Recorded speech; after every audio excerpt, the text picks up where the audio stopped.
Hi guys, good morning. তোমার সবাই কেমন আছো? আশা করছি তোমার সবাই খুব ভালো আছো। আমিও খুব ভালো আছি। তো এখন আমি সকাল সকাল চলে এসেছি চা করতে। তো চায়ের মধ্যে কখনো মানে ঠান্ডা দুধে আদা দেবে না, তাহলে দুধ কেটে যাওয়ার চান্স থাকে। দুধটা অনেকটা গরম হয়ে যাবে, তারপরে দেবে। তো এখন আমি আদাগুলোকে থেতো করে নিয়েছি, এখন আমি দুধের মধ্যে দিয়ে দিচ্ছি। এরপরে দিয়ে দেবো চিনি। আমি একবার ঠান্ডা দুধের মধ্যে আদা দিয়েছিলাম, তো তারপরে যেটা হয়েছিল তো বলেই দিলাম। তারপরে অবস্থা খুব খারাপ, দুধ একদম কেটে গেছিল।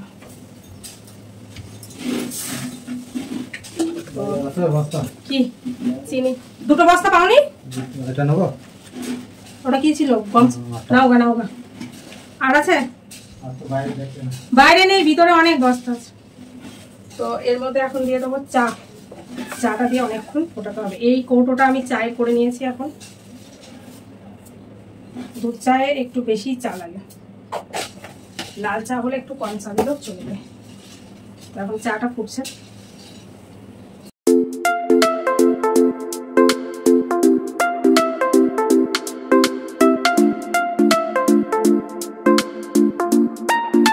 তো চা অনেকক্ষণ থেকে ফুটছে, তো চা আমার কমপ্লিট হয়ে গেছে। এবার চাটাকে ছেঁকে নেব। তুমি মুঝে বেচैन किया।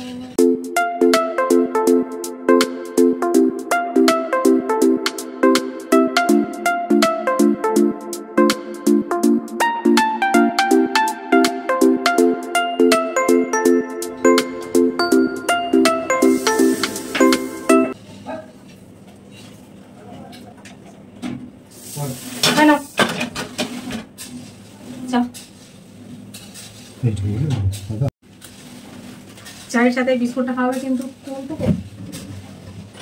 কৌটোর মধ্যে। সকাল হলে রান্না, তো রান্না করার জন্য এখানে কড়াই নিয়ে নিয়েছি। দাঁড়াও, গ্যাসটা জ্বেলে দিলাম। কড়াই নিয়েছি, তো কি রান্না হবে আজকে দেখো। সকাল সকাল এতগুলো মাছ কিনে নিয়েছি। আজকে তোমাদের সামনে নিয়ে চলে এসেছি রুই মাছের তেল ঝালের রেসিপি। একটা সুন্দর রেসিপি করবো। বেশি ভাজাভাজি করবো না, কম ভাজাভাজি। এর মধ্যে দিয়ে দিচ্ছি আলু।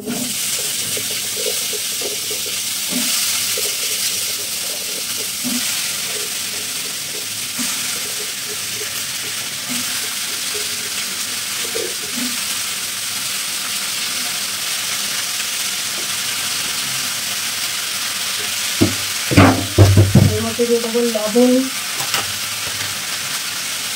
পরিমাণ মতো লবণ দিয়ে দিতে হবে এরকম করে। তারপরে পরিমাণ মতো হলুদ দিয়ে দিতে হবে।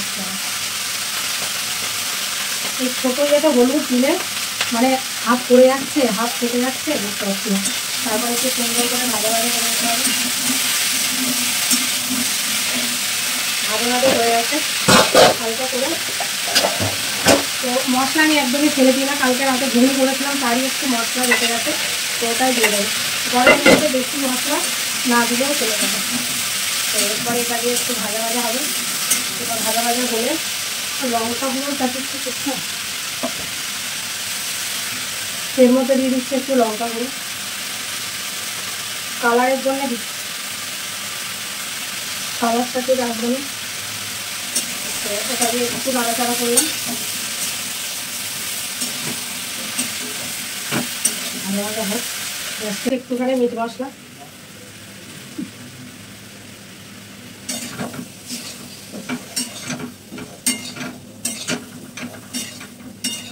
প্রচণ্ড গরমে ডাঁটা আলু রুই মাছ দিয়ে রেসিপি।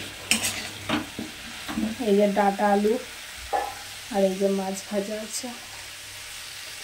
কেন আমি আছি? জল দিয়ে দিই। কোন জলটা যে নিয়ে গেল আর কোনটা তুলে গেল। একটু ভাজ। তো ভাজা হয়ে গেলে এরকম জল দিয়ে দেবে। সেদ্ধ মাছটা যেহেতু টাটকা মাছ ছিল, তো মাছটা ভেঙে যাওয়ার ভয় থাকবে, তো তার জন্য এক টুকরো টমেটো কেটে দিয়ে দিলাম। এটা সিদ্ধ হয়ে গেছে। তো এর মধ্যে এখন দিয়ে দেবো মাছগুলোকে। আর 2 পিস মাছের ডিম আছে, তো মাছের ডিমগুলো ঠিক এরকম করে কেটে নিয়েছি। সোনা বলছে এটা কি, আমি যদি লেগ পিস ভেবে কেটে নিই। একটু বেশি করে সিদ্ধ হবে। হ্যাঁ কি বলছিস? হ্যাঁ মাছেরও লেগ পিস হয়, তাই ভালো। তো গ্যাসটা বন্ধ করে দেবো। মাছের ঝোল কমপ্লিট হবে। এখনো ভাত হয়নি, সোনার ওই জন্য খাওয়ার কোনো ইচ্ছে নেই। তো এই দেখো মাছের ঝোল কমপ্লিট আলু ডাটা দিয়ে। ওখানে মাছের ঝোলটা রেখে ভরসা পাচ্ছি না। বাসন ধুয়ে স্নান করে তারপরে অনেক কিছু গরমে কি করবো, গরমে হচ্ছে খাবার নেই, কোনো কিছু মানে শান্তিতে করতে পারছি না।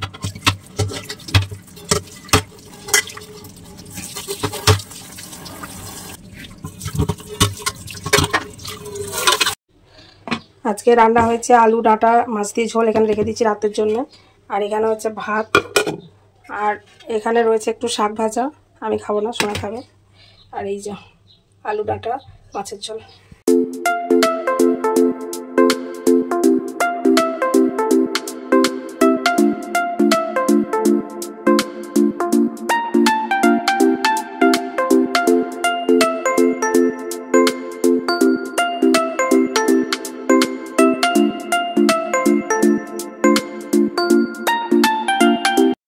আমাদের ছানার জিলিপি, এটা খুলে দাও। এ বাবা খুলবে কে?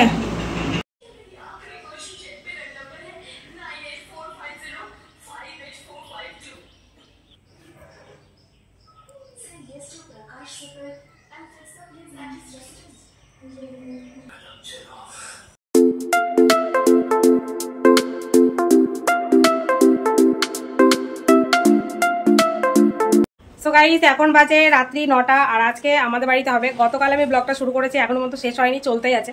কারণ আমি যেহেতু রেগুলার ব্লগ ভিডিও দিই না, তো তার জন্য ব্লগ চলতেই আছে, ঠিক আছে। তো আজকে আমাদের বাড়িতে হবে পায়েস, সাথে হবে এগরোল।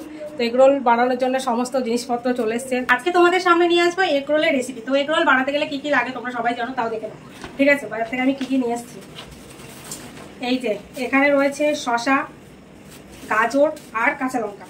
এই জিনিস করা হচ্ছে মাস্ট লাগবেই। এটা খুলে তোমাদেরকে ভালোভাবে দেখিয়ে দিচ্ছি টেবিলে, ঠিক আছে। তারপরে এসছে বাদাম, বাদাম খেতে আমি খুব ভালোবাসি, এমনি মোটা হয়ে যাচ্ছে, আরও মোটা হতে চাই। আর এখানে এসেছে সস, একটা ছোটা মোটা প্যাকেট। আর এখানে রয়েছে 6টা ডিম, কারণ 6টা রোল বানানো হয়। রোল বানানোর জন্য সমস্ত জিনিস দেখে নাও একটু ভালো করে। তো তোমাদেরকে যেটা দেখানো হয়নি সেটা হলো এই ময়দাটা দেখানো হয়নি, আর পেঁয়াজটা দেখানো হয়নি, বাকি সব আমি দেখিয়ে দিয়েছি। পায়েস বসিয়ে দেওয়া হয়েছে, এই যে দেখতে পাচ্ছ দুধের মধ্যে এখন চাল সিদ্ধ হচ্ছে। আর এদিকে রোল বানানোর জন্য ফটাফট করে আমি কেটে নিয়েছি, কারণ তোমাদের দেখাতে গেলে অনেক লেট হয়ে যায়। তো তার জন্য আমি কেটে তোমাদেরকে দেখাচ্ছি। শসা, গাজর, পেঁয়াজ, লঙ্কা।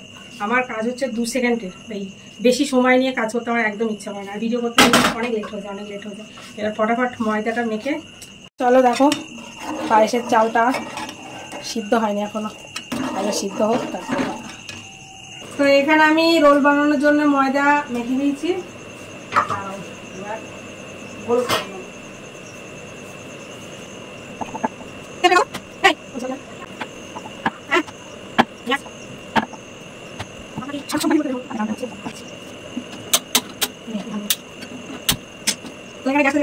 ননস্টিকের এটা বসিয়ে দিলাম। এই যে আমার পরোটার জন্য কি এটা, ও এগরোলের জন্য পরোটা ডালা হয়ে গেছে। এখানে নিয়ে নিচ্ছি একটা ডিম, ঠিক আছে। তো চলো, হচ্ছে যখন পারবা তোমার ফোনে একসাথে দুজনের কথা শোনা যাবে না, যা কিছু আছে দাও। ওটা আমি রোল বানিয়েছি, তোমরা দেখতে পেলে। তো খাওয়া দেখানো হয়নি, আমার ওই রোল করে খেতে ভালো লাগে না, একটু একটু করে নিয়ে খাবো, ঠিক আছে। তরকারি কিন্তু এটা ঠান্ডা বরফ হয়ে গেছে, গরম ছাড়া রোল ভালো লাগে না। আমি আমি কি জানি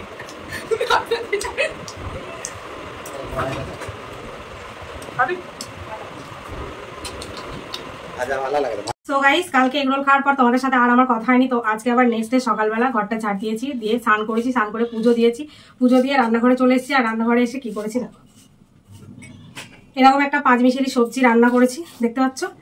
আর আজকে যেহেতু রবিবার, এদিকে ভাত বসিয়ে দিচ্ছি, এরকম ভাত হচ্ছে। আর এখানে মাটন চলে এসছে, তো মাটন রান্না। তো আজকের ভিডিওটা আমি এখানে এড করছি, আবার তোমার সাথে দেখা হচ্ছে নতুন একটা ফ্রেশ ভিডিওর সাথে। ততক্ষণ সুস্থ থেকো, ভালো থেকো, আর অল টাইম স্মাইল করো, টাটা। আর আজকের মাটনের তেল ঝোল দেখতে হলে নেক্সট ভিডিও ফলো করো। তো আজকের ব্লগটা ভালো লাগলে একটা লাইক, কমেন্ট, শেয়ার অবশ্যই